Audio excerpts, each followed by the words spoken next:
आप देख रहे हैं R7 भारत न्यूज, देश की बात। नमस्कार, आप देख रहे हैं R7 भारत न्यूज। खबर शामली से है, जहां जयंत चौधरी ने कहा कि अखिलेश यादव जी 1 और 1 11 भी होते हैं। मुझे 6 और 7 का गणित मत समझाइए। शामली पहुंचे राष्ट्रीय लोकदल के अध्यक्ष चौधरी जयंत सिंह ने समाजवादी पार्टी के अध्यक्ष अखिलेश यादव पर जमकर हल्ला बोला। अखिलेश यादव के 7 सीटों से ज्यादा 2 सीट ज्यादा होते हैं। सवाल का जवाब दिया जयंत चौधरी ने कहा कि 1 और 1 11 भी होते हैं। वो 6 व 7 का गणित हमें मत समझाइए। साथ ही उन्होंने कहा कि अखिलेश यादव हमें बेगम देकर हमें ही मात देना चाहते हैं।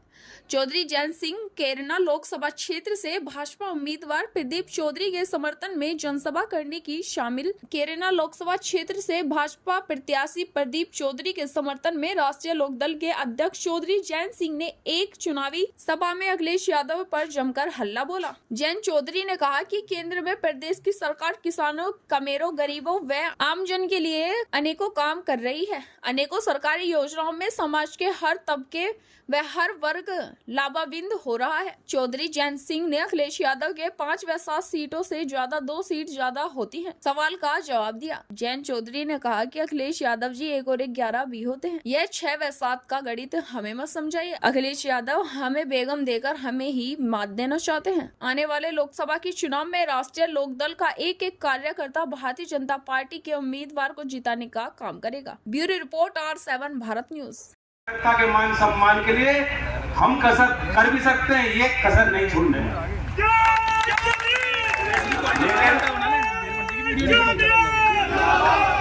मैं लोकदल के लोगों से खास तौर से बात यही करना चाहता हूं कि हमने और आपने तो संघर्ष बहुत किया।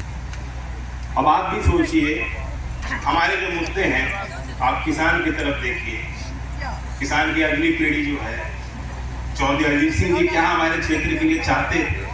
वो चाहते थे कि यहाँ जमीनें तो उतनी छोटी रह गई, बंटवारे होते रहे, आगे भी होंगे। सामाजिक व्यवस्था कुछ ऐसी है कि खेती के लायक जमीन तो और कम बचेंगे।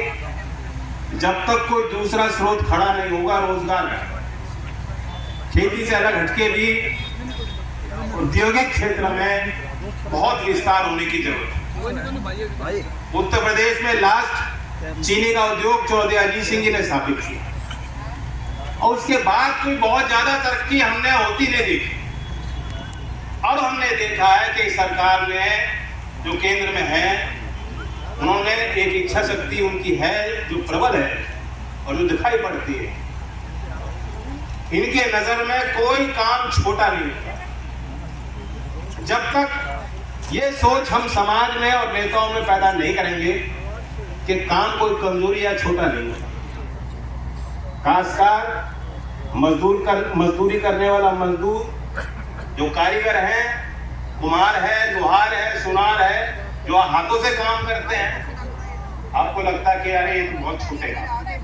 कई बार मुझे लोग आके मिलते हैं कि हम तो बड़े छोटे समाज से हैं। मुझे टोकना पड़ता है कि छोटा समाज क्या मतलब होता है। तो ये जो छोटे बड़े की आपस में बैर करने की हमारे क्षेत्र में पुरानी फितरत रही और ये रोग की तरह है। इस व्यवस्था से बाहर निकलते हो, शहर में चले जाते हैं लोग, तब भी वो जाति से नहीं ऊपर उठ पाते। यही तो चौधरी चरण सिंह जी की मुख्य लड़ाई थी। वो जातियों को के महत्व इतना ही देते थे कि उनको यह समझ में था कि मंच पे, राजनीतिक व्यवस्था में, सामाजिक मुख्यधारा में हमें ख्याल रखना है, कोई भी जाति वंचित ना रह जाए। इसलिए बहुत से ऐसे समाज के लोग जिनको कभी मौका नहीं मिला, चौधरी साहब ने बीकेडी के समय से उनको चुनाव भी लड़ाया, संगठन में इन्वॉल्व। आज वही हम स्थिति देख रहे हैं। वही एक राजनीतिक सोच देश में विकसित करने की कोशिश सरकार में बैठे लोग कर रहे हैं। एक योजना का नाम मैं बताना चाहता हूं, जो उदाहरण है, विश्वकर्मा योजना। नरेगा योजना है मजदूर के लिए, लेकिन गांव में हो या शहर में हो, जो कारीगर है, जो नाव बनाता है, जो बर्तन बनाते हैं, जो मूर्तिकार है, जो माला बनाते हैं, वही लोहार, कुम्हार, सुनार, इनके लिए कौन सी योजना बनी थी? आज 13,000 करोड़ की योजना है। किस तरीके से इन लोगों को हम प्रशिक्षित करें, उनको लाखों रुपए तक का लोन देने की व्यवस्था अभी सितंबर 2023 में लॉन्च हुई प्रधानमंत्री विश्वकर्मा योजना। इसकी अभी शायद बहुत लोगों को जानकारी नहीं हुई, लेकिन हम लोग मंचों से इसलिए बताने आए हैं कि बहुत बारीकी से सोचा जा रहा है किसान और खमेरे के लिए। अब किसान की मुख्य बात है दाम की। हर फसल का दाम कैसे बेहतर किसान को दिया जाए, कैसे सुनिश्चित हो। गन्ने की फसल की अपनी समस्याएं हैं। अब मैं धान का एग्जाम्पल देना चाहता हूं। आज यहाँ अखबारों में छपी नहीं होगी बात। पहली बार भारत सरकार ने 2020 में इसका प्रयोग किया।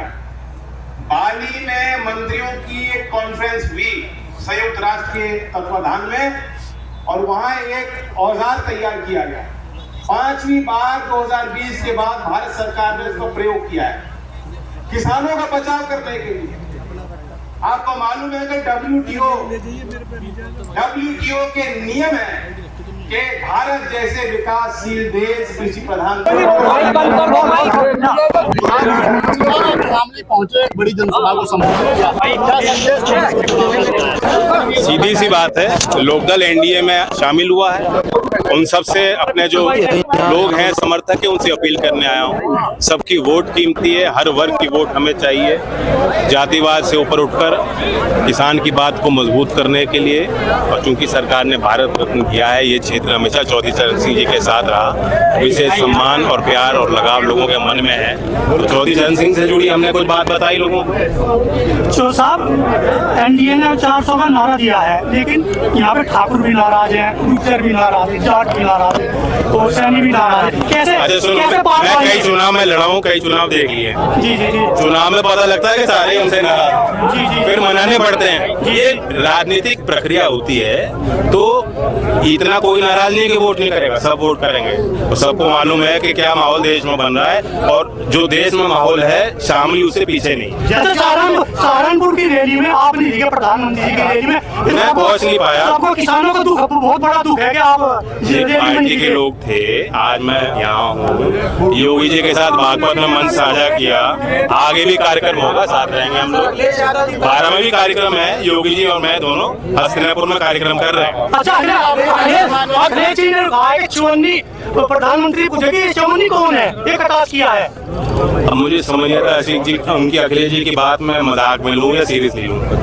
आपने कहा अखिलेश जी शतरंज की चाल में फंसाना चाहते हैं। वो समझ गए लोग क्या कहना चाह रहे हैं। बेगम तो डेली राजा को मारना चाह रहे थे।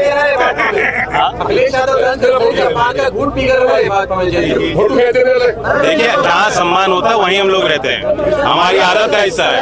अगर सम्मान नहीं मिल रहा होता, और किसको सम्मान नहीं मिल रहा, जब चौधरी चरण सिंह जी को भारत रत्न इसी सरकार ने तो दिया है। प्रधानमंत्री जी की मुस्कुराहट आपको देखनी चाहिए थी उस दिन जब भारत रत्न मुझे दिया जा रहा था। तो अंदर की सपा प्रत्याशी है उत्तराखंड समाजवादी पार्टी के, उनके जो भाई है ना, उनका एक वीडियो वायरल हो रहा है। वो कह रहे भाजपा वालों को सीधे सीधे धमकी दे रहे हैं कि हाथ न लगा दे, हम मनोहर रसन की औलाद है। इसके बारे में क्या कहेंगे? सब किसी न किसी के औलाद ही होते हैं, उनका भी सम्मान है और दूसरों का भी सम्मान है। सर, मुझे भरागर सीट जोर जबरदस्ती किसी के साथ कर नहीं पाएंगे। मुझे भरागर सीट और कैराना सीट ऐसा लग रहा है कि जाति दिखाई दे रही है एनडीए से।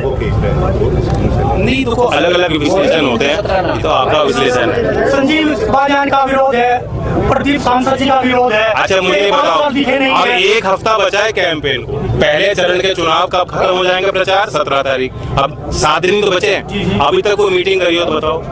इंडिया कहाँ है? कागज में ही तो है, दिल्ली तक तो सीमित है। सोशल मीडिया के कुछ साथी बंधु हैं, वही तो चला रहे हैं। जमीन पर आज अभी तक उनको हिम्मत नहीं मिली कि हम मीटिंग करते हैं। अखिलेश जी आके प्रचार क्यों नहीं कर रहे?